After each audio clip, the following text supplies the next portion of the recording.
एक कुत्ते नूं ना सट वजी, किसी बच्चे ने ना वट्टा मारिया, उन्होंने जख्म आया सी। सिर्फ असीं गल्लां जिहड़ियां ना सुनन दी हद तक रखने आ, भी गए सां जी कारी साहब ने बड़ी चंगी गल कीती। अमल शमल अमल करना तो फिर इन्हां गल्लां दा स्वाद है, मज़ा है। सुनन नाल स्वाद नहीं हुंदा, चखण नाल मज़ा आउंदा है। उहदे ते अमल करो तो फिर पता लगदा। ए वेखियो जी, जख्म होया कुत्ते नूं, मुरीद नाल सन। बाबा बुल्ले शाह कसूरी जिथे कुत्ता बैठा सी ना, कोल बह गए तो कहन लगे जाओ पट्टी का बंदोबस्त करो, इनू पट्टी लानी है। किनू? कुत्ते नूं। इत्थे बंदियां नूं कोई नहीं पट्टी लांदा, तो कुत्ता तो दूर की गल है। कुत्ते नूं पट्टी लानी है। मुरीदा ने आख्या हजूर जानवर है, छड्डो, गलियां दा फिरन वाला कुत्ता होवे, तुसीं इहदे बारे किहड़ा लग गए हो? बड़े काम ने सानूं, अजे बड़ी दूर जाना है, बड़ा इस्लाम का काम करना है। आप फरमांदे ने तुहानूं नहीं पता, तुसीं जो मैं कहना पे करो। उन्हें पट्टी का बंदोबस्त किया, आपने उस कुत्ते का जख्म साफ किया। हाँ, उस कुत्ते का जख्म साफ किया। जख्म साफ करके उन्होंने पट्टी लाई, पट्टी ला के तो उहदे कोल बैठे रहे, उहदे नाल प्यार करते रहे, उहदे नाल मुहब्बत करते रहे। जदों कुत्ता उठिया ना, उठ के चलन लगा, तो कुत्ता टुरिया ना 2-4 कदम, तो हज़रत बाबा बुल्ले शाह कसूरी रहमतुल्लाह अलैह मुस्कुरा पे। औलिया अल्लाह की जिंदगी वेखो तो अपनी असी वेखीए, उन्हां दा अमल वेखो, मखलूक खुदा ने किवें मुहब्बत करनी। वो जो कुत्ता टुरिया ना, उन्हें मुड़ के ना बाबा बुल्ले शाह वाल वेख्या, तो आसमान वाल वेख्या। बाबा बुल्ले शाह कसूरी मुस्कुरा पे, फरमाया चलो बेली हुण चलीए, काम मुक गया। वो मुरीद तुहानूं पता फिर उंज दे भी विच होंदे ने, हजूर तुसीं एवें इन्ना टाइम ज़ाया कीता, तुसीं कुत्ते दे कोल बह रहे हो, उन्होंने पट्टी पे करदे, उन्होंने प्यार पे करदे। फरमाया चलियो तुहानूं नहीं पता, वो अल्लाह दी ज़ात ओदी मखलूक नाल मुहब्बत करिए तो खुश होंदी है। की होंदी है? खुश होंदी है। अल्लाह दी मखलूक नाल मुहब्बत करो, प्यार करो, अल्लाह दी ज़ात खुश होंदी है। फरमाया हो सकता ही बुल्ले शाह नूं रब कुत्ते की खिदमत करने की वजह तो मिल जाए। है किड्डी वड्डी बात है कि जिहड़ी मैं दी खिदमत की, जिहड़ी मैं दी सेवा की है, हो सकता है अल्लाह इनू पट्टी लान दे सदके मेरे ते राज़ी हो जाए, मेरे ते खुश हो जाए, अल्लाह मेरे ते करम फरमा छड़े।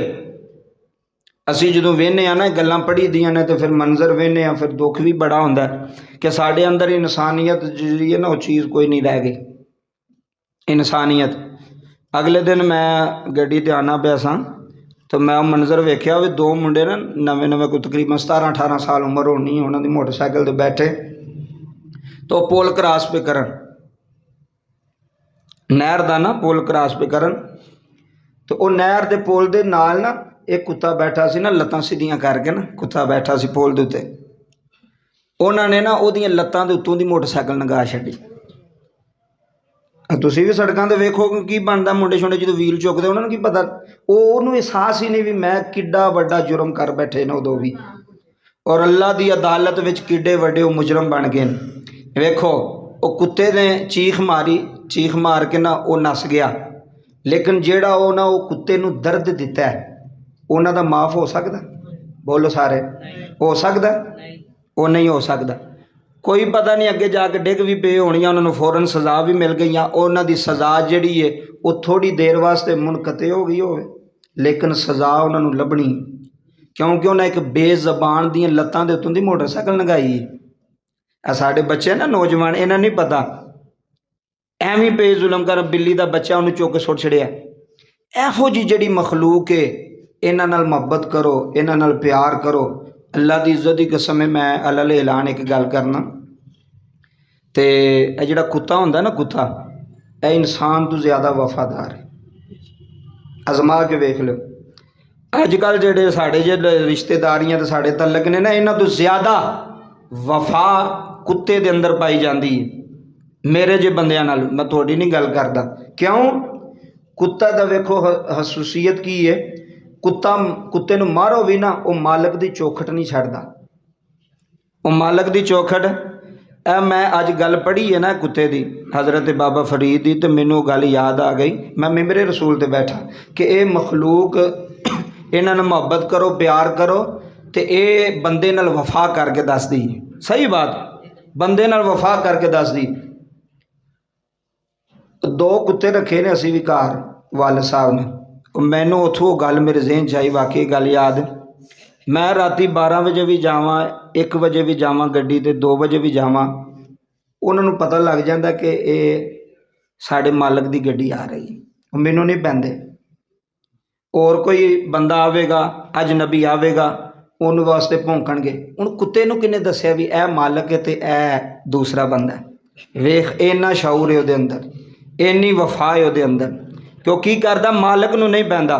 फिर मैं एक होर सबक सीखिया उन्हां दो कुत्तियां कोल, वो जिहड़ा मैं सबक सीखिया वो सबक की है, वेखो उन्हां दी वफा कैसी है। कुत्ता मालक नाल भी वफा करदा है ते मालक दियां चीज़ां नाल भी वफा करदा जे। पता नहीं सौ गए हो कि तुसीं सुनते पे हो। कुत्ता मालक नाल भी वफा करदा है ते जेहड़ियां मालक दियां चीज़ां हुंदियां ने कुत्ता उहदे नाल भी वफा करदा है। पता किवें करदा है?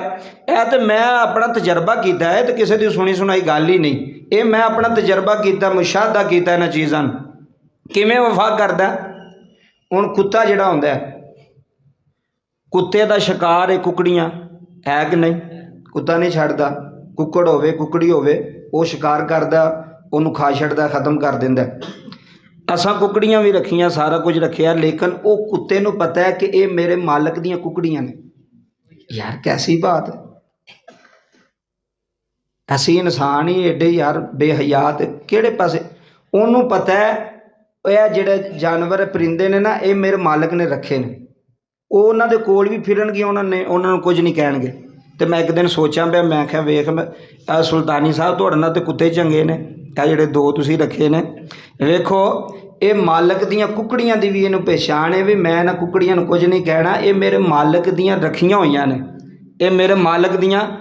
उन्होंने किन्ने दस्सिया भी आ कुकड़ियां मालक दियां रखियां ने? दस असीं एडा वड्डा दिमाग सिर ते रखे है जनाब, एडा वड्डा सिर है साडा, ते अकल सानूं चवानी दी कोई नहीं,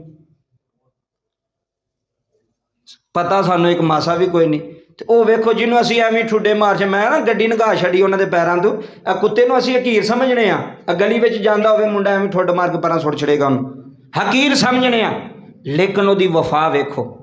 मालक अद्धी रात नूं भी वेड़े आवे तो उन्होंने पहचान होंदी है मेरे मालक है, तो गड्डी की भी पहचान है। यार किहड़ी गल करां, उन्होंने उस गड्डी की भी पहचान है कि आ गड्डी है मेरे मालक की।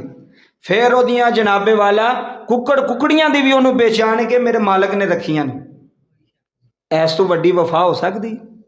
असीं जिथे काम करने उत्थों जड़ा वड्डने, जेड़ा साडे ते एहसान करदा असीं ओहदा ही नुकसान करने, वो एहसान करदा असीं नुकसान करने, ये साडे अंदर वफा ज, इन्नी क साडे अंदर वफा है।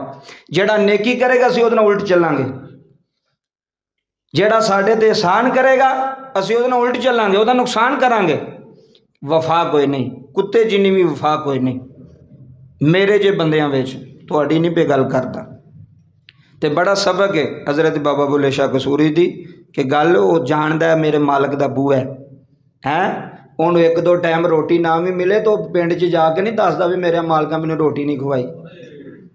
इत्थे एक टाइम ना रोटी दे तो अगले आखना वो फलानी जगह ते गए उन्हें सानू पानी भी नहीं पियाया, उन्हें सानू रोटी नहीं पूछी। एक टाइम रोटी दे छड़ी तो दूसरे टाइम रोटी का पता ही कोई नहीं सी भी बंदे रखे ने तो उन्हें रोटी भी देनी। शिकवे शिकायत तो फिर अपना तो कुत्ते का मुहासबा कर भी चंगा केड़ा है। अल्लाह के वली क्यों फरमाते हैं साढ़े नाल कुत्ते चंगे ने? इस वजह वो मालक का गिला नहीं करता, मालक की शिकायत नहीं करता किसी बंदे अगे जाके, ए वेखो जी मैनू सुबह का बनिया ने मैनू रोटी भी नहीं पाई। इतने लोग आते साढ़े को इन्ना काम ले लेंगे ने तो रोटी का नहीं पता है ना, पानी का नहीं पता। तू शिकवा कर ही ना मखलूक का अल्लाह नाल डायरैक्ट गल कर, को देंदा ठीक है नहीं देंदा फिर भी। और मैं ना जिन्हें एक रोटी तेन खुआ छड़ी है ना तू सारी जिंदगी वह भी एहसानमंद रहे। एक रोटी पर यह गैरत वाले बंदियां का काम है जेडे बंदे सोच रखते हैं, ज़हन रखते हैं कि यार इत्थों मैं बह के खादा, इत्थे इन्हां दे घर दा मैं नमक खादा, मैं पानी पीता, मैं इत्थे बेवफाई नहीं करनी। इत्थे नाल बह के रोटी खाते होर बंदा आ जाए तो उहदे नाल शिकवे पे करनगे, कहिए साढ़े मालक हैं जी ने जी, साढ़ा बंदा है जी, साढ़े फलाना बंदा है जी, शिकवे शिकायतां पे करनगे। एडे क मुखलस असीं हैं।